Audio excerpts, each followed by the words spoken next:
Hello students. और कैसे हैं आप सब लोग। मैं प्रीति आपको ऑल यूपीएससी के करंट अफेयर्स की क्लास में बहुत बहुत स्वागत करती हूँ।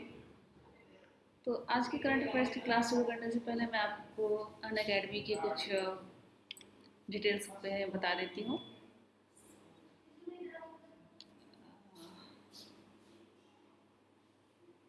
ये हैं अनअकैडमी के टॉपर्स।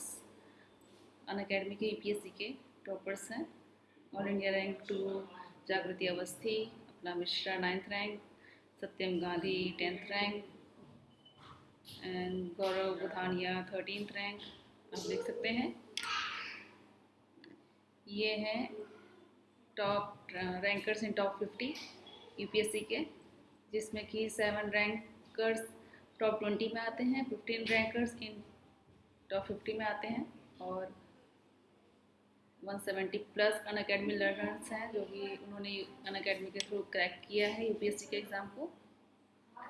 ये है इनका 9 months combo to crack UPSC prelims 2022। इनके ऑफ़र हैं, इनका डिस्काउंट है 10%, आप इनरोल कर सकते हैं। इनका ऑफ़र 31 अक्टूबर तक है। और नेक्स्ट है ये 1 subscription to crack it all 25 plus 10%। इनका न्यू प्राइस है, 1 ईयर के लिए आपको 57,000 पे करना होगा। एंड नेक्स्ट है ये अल्टीमेट टेस्ट सीरीज़ कॉम्बो है, जिसमें 21 test for each optional course है और prelims main test series 80 test पर ईयर। इनका वर्थ 45,000 रुपीज़ का है, क्योंकि 20 अक्टूबर तक है। ऑफर ये है 3 मंथ का फेस्टिव कॉम्बो। आप देख सकते हैं डिस्काउंट इसमें 28,350 है इंट्रोडक्टरी प्राइस।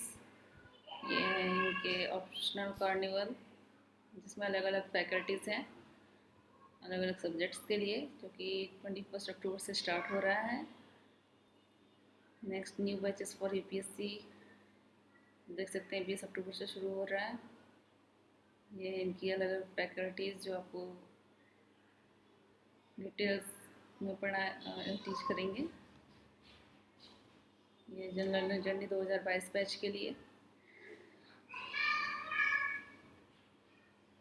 ये इनका जो 2022 का बैच शुरू हो रहा है 20 अक्टूबर से, 2 लैंग्वेज में, बिलिंगुअल लैंग्वेज एंड इंग्लिश में। ये अलग अलग फैकल्टीज़ हैं जो आपको डिफरेंट सब्जेक्ट्स की इंफॉर्मेशन बताएंगे। 2023 की बैच के लिए 2 साल का कोर्स।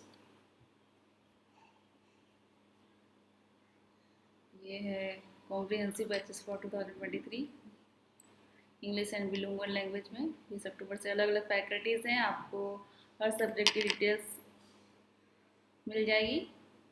और आप हमारे डिस्क्रिप्शन बॉक्स में भी देख सकते हैं, जहाँ से आपको एडिशनल डिस्काउंट्स मिल सकता है। ये UPSC Unacademy UPSC mega combat, जिसमें 56 क्वेश्चंस होते हैं, 60 मिनट्स में सॉल्व करना होता है, जो कि 24 तारीख को है, 24 अक्टूबर को 11 बजे से आप इनरोल कर सकते हैं।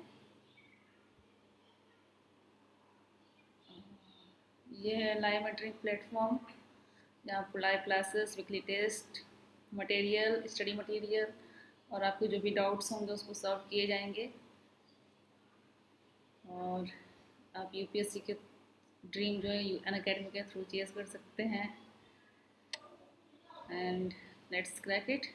शुरू करते हैं हम अपनी आज की करंट अफेयर्स की क्लास। तो चलिए चलते हैं हम अपने पहले सवाल की तरफ। आज का पहला क्वेश्चन है करंट अफेयर का। ये क्वेश्चन नंबर 1, T20 के सभी प्रारूपों के 300 मैचों में कप्तानी करने वाले दुनिया के पहले खिलाड़ी निम्न में से कौन बन गए हैं। आपके ऑप्शन है Virat Kohli, option B Rishabh Pant, option C Mahendra Singh Dhoni and option D Rohit Sharma. आप अपने नोट्स हमारे साथ साथ तैयार करते रहिए, पेपर और पेन लेकर तैयार हो जाइए और अपने आंसर आप कमेंट बॉक्स में भी लिख दीजिए और हमारे साथ मैच करते रहिए कि आपके कितने जवाब सही होते हैं। तो देखते हैं इसका सही जवाब क्या है। इसका सही जवाब है ऑप्शन सी, महेंद्र सिंह धोनी। महेंद्र सिंह धोनी ने चेन्नई सुपर किंग्स की तरफ से इंडियन प्रीमियर लीग यानी आईपीएल फाइनल में 15 अक्टूबर 2021 को कोलकाता नाइट राइडर्स केकेआर के खिलाफ टॉस के लिए उतरते ही एक विशिष्ट रिकॉर्ड अपने नाम पर जोड़ा। वे क्रिकेट के सबसे छोटे प्रारूप टी20 में 300 मैचों में कप्तानी करने वाले दुनिया के पहले खिलाड़ी बन गए हैं। धोनी ने साल 2006 में टी20 से पदार्पण किया था और साल 2007 में वह भारत तथा आईपीएल में कप्तानी का जिम्मा संभाल रहे हैं। तो चलते हैं हम अपने दूसरे सवाल की तरफ।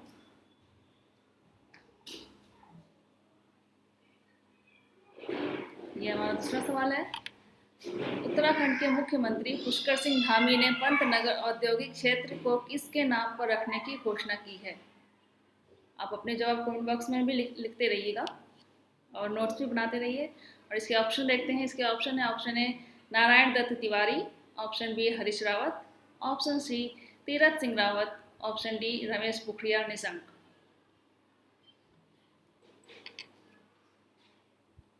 आपने अपने जवाब कमेंट बॉक्स में लिख लिया होगा। आप देखते हैं इसका सही जवाब क्या है। इसका सही जवाब है ऑप्शन 2, नारायण दत्त तिवारी। उत्तराखंड के मुख्यमंत्री पुष्कर सिंह धामी ने पंतनगर औद्योगिक क्षेत्र को पूर्व मुख्यमंत्री स्वर्गीय नारायण दत्त तिवारी के नाम पर रखने की घोषणा की है। मुख्यमंत्री पुष्कर सिंह धामी ने कहा है कि स्वर्गीय नारायण दत्त तिवारी ने उत्तर प्रदेश और उत्तराखंड के मुख्यमंत्री के साथ केंद्रीय मंत्री के रूप में राज्य के सर्वांगीण विकास के लिए प्रयास किया। तत्कालीन प्रधानमंत्री अटल बिहारी वाजपेयी ने राज्य को औद्योगिक पैकेज दिया था। उस समय नारायण दत्त तिवारी ही मुख्यमंत्री थे। नारायण दत्त तिवारी ने अपने व्यक्तिगत प्रयासों से नवसृजित राज्य में औद्योगिक विकास की नींव रखी थी। तो अब हम चलते हैं अपने तीसरे सवाल की तरफ।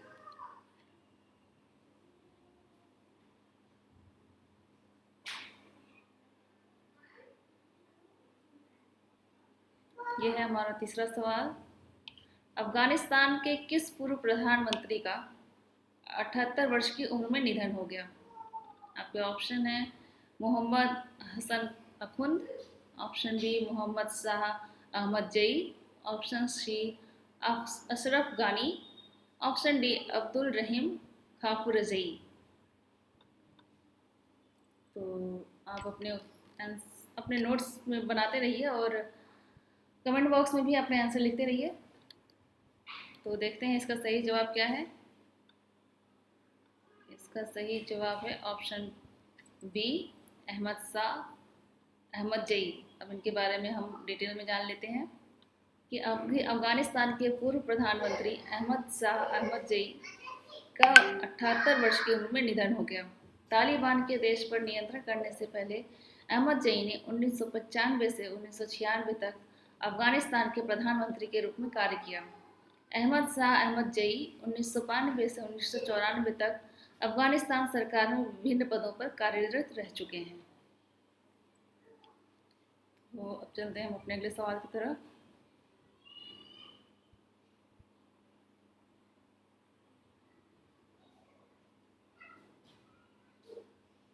हमारा अगला सवाल है ये सवाल नंबर 4। टी20 क्रिकेट में सबसे ज़्यादा विकेट लेने वाले दुनिया के पहले गेंदबाज निम्न में से कौन बन गए हैं। आपके ऑप्शन है option A Shakib Al Hasan, option B Rashid Khan, option C Harbhajan Singh और ऑप्शन डी शाकिब अल हसन। आप अपने जवाब कमेंट बॉक्स में लिखिए और साथ ही साथ नोट्स तैयार करते रहिए, जो कि आपके एग्ज़ाम की तैयारी के लिए बहुत ज़्यादा ज़रूरी है। यूपीएससी के एग्ज़ाम की तैयारी के लिए बहुत ज़रूरी है कि आप अपने नोट्स तैयार करते रहें और उससे जो है आपकी तैयारी अच्छी होगी। तो देखते हैं इसका सही जवाब क्या है। इसका सही जवाब है ऑप्शन डी, शाकिब अल हसन। बांग्लादेश के अनुभवी ऑलराउंडर शाकिब अल हसन ने आईसीसी टी20 वर्ल्ड कप 2021 के दूसरे क्वालिफायर मैच में स्कॉटलैंड के खिलाफ इतिहास रच दिया है। शाकिब टी20 इंटरनेशनल क्रिकेट में सबसे अधिक विकेट लेने वाले गेंदबाज बन गए हैं। शाकिब ने स्कॉटलैंड के खिलाफ 2 विकेट हासिल किए इसके साथ ही उन्होंने श्रीलंका के पूर्व गेंदबाज लथिस मलिंगा के रिकॉर्ड को पीछे छोड़ दिया। उन्होंने 84 T20 इंटरनेशनल मैचों में कुल 107 विकेट चटकाए थे। 89वां T20 इंटरनेशनल मैच खेल रहे शाकिब के 108 विकेट हो गए। तो अब हम चलते हैं अपने अगले सवाल की तरफ। देखते हैं अगला सवाल क्या है। और अगला सवाल है, फोर्ब्स इंडिया द्वारा सबसे प्रभावशाली एक्टर्स की सूची में निम्न में से किस अभिनेत्री को प्रथम स्थान प्राप्त हुआ है? आपके ऑप्शन है ए रश्मिका मंदाना, ऑप्शन बी रानी Mukherjee, option C Madhuri Dixit, option D करिश्मा कपूर। आप अपने जवाब कमेंट बॉक्स में लिखिए और नोट्स बनाते रहिए। आइए देखते हैं इसका सही जवाब क्या है। इसका सही जवाब है ऑप्शन ए रश्मिका मंदाना।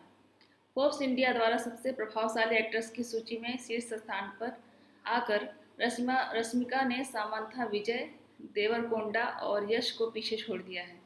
अपने सोशल मीडिया पेजों पर फॉलोअर्स की संख्या में उच्च वृद्धि दर्ज करते हुए रश्मिका मंदाना सबसे प्रभावशाली एक्ट्रेस की सूची में शीर्ष स्थान पर हैं। विजय देवरकोंडा, जिन्होंने अपनी फिल्मों पेली चोपलू और अर्जुन रेड्डी से प्रसिद्ध हासिल की, दूसरी सूची में दूसरे स्थान पर हैं। इसके बाद कन्नड़ के सबसे हैंडसम हंक यश हैं। तो चलते हैं अगले सवाल की तरफ। हमारा अगला सवाल क्या है?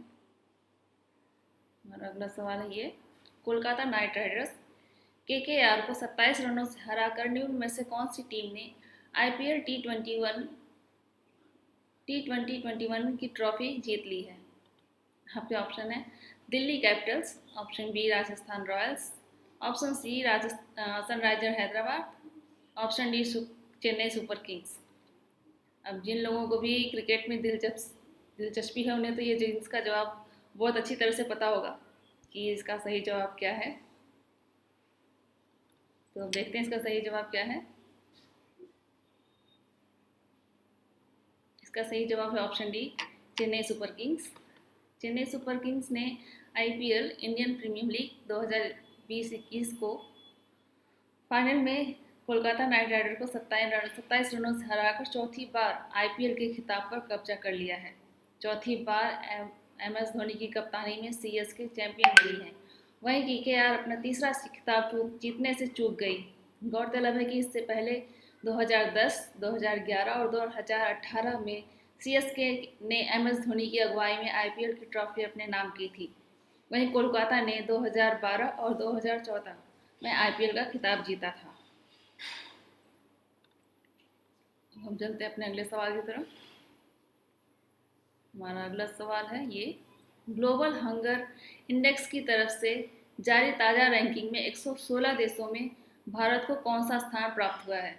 आपके ऑप्शन ए 101वां, ऑप्शन बी 110वां, ऑप्शन सी 116वां और ऑप्शन डी 111वां। आप अपने जवाब कमेंट बॉक्स में लिख दीजिए और साथ ही साथ नोट्स भी तैयार करते रहिए स्टूडेंट्स, इससे आपकी तैयारी अच्छी होगी। चलिए देखते हैं इसका सही जवाब क्या है। इसका सही जवाब है ऑप्शन ए 101वां। ग्लोबल हंगर इंडेक्स की लिस्ट जारी की गई है। इसमें भारत की रैंक काफ़ी चिंताजनक है। 116 देशों में भारत का स्थान 101वां है।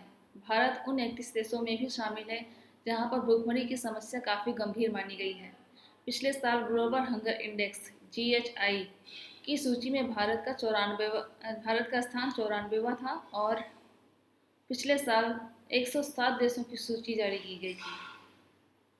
तो हमारा आज का करंट अफेयर्स का क्लास यहीं पर समाप्त होता है और आपको किस विषय में और अधिक जानकारी चाहिए आप हमें कमेंट बॉक्स में पूछ सकते हैं। और स्टूडेंट्स, आपके UPSC के एग्ज़ाम की तैयारी के लिए आपको ऑल द बेस्ट। आप ऐसे ही तैयारी करते रहिए और हमारे चैनल को देखते रहिए और हमारे वीडियो को लाइक शेयर ज़रूर करें और आप कमेंट्स में अपने क्वेश्चन पूछते रहें। धन्यवाद।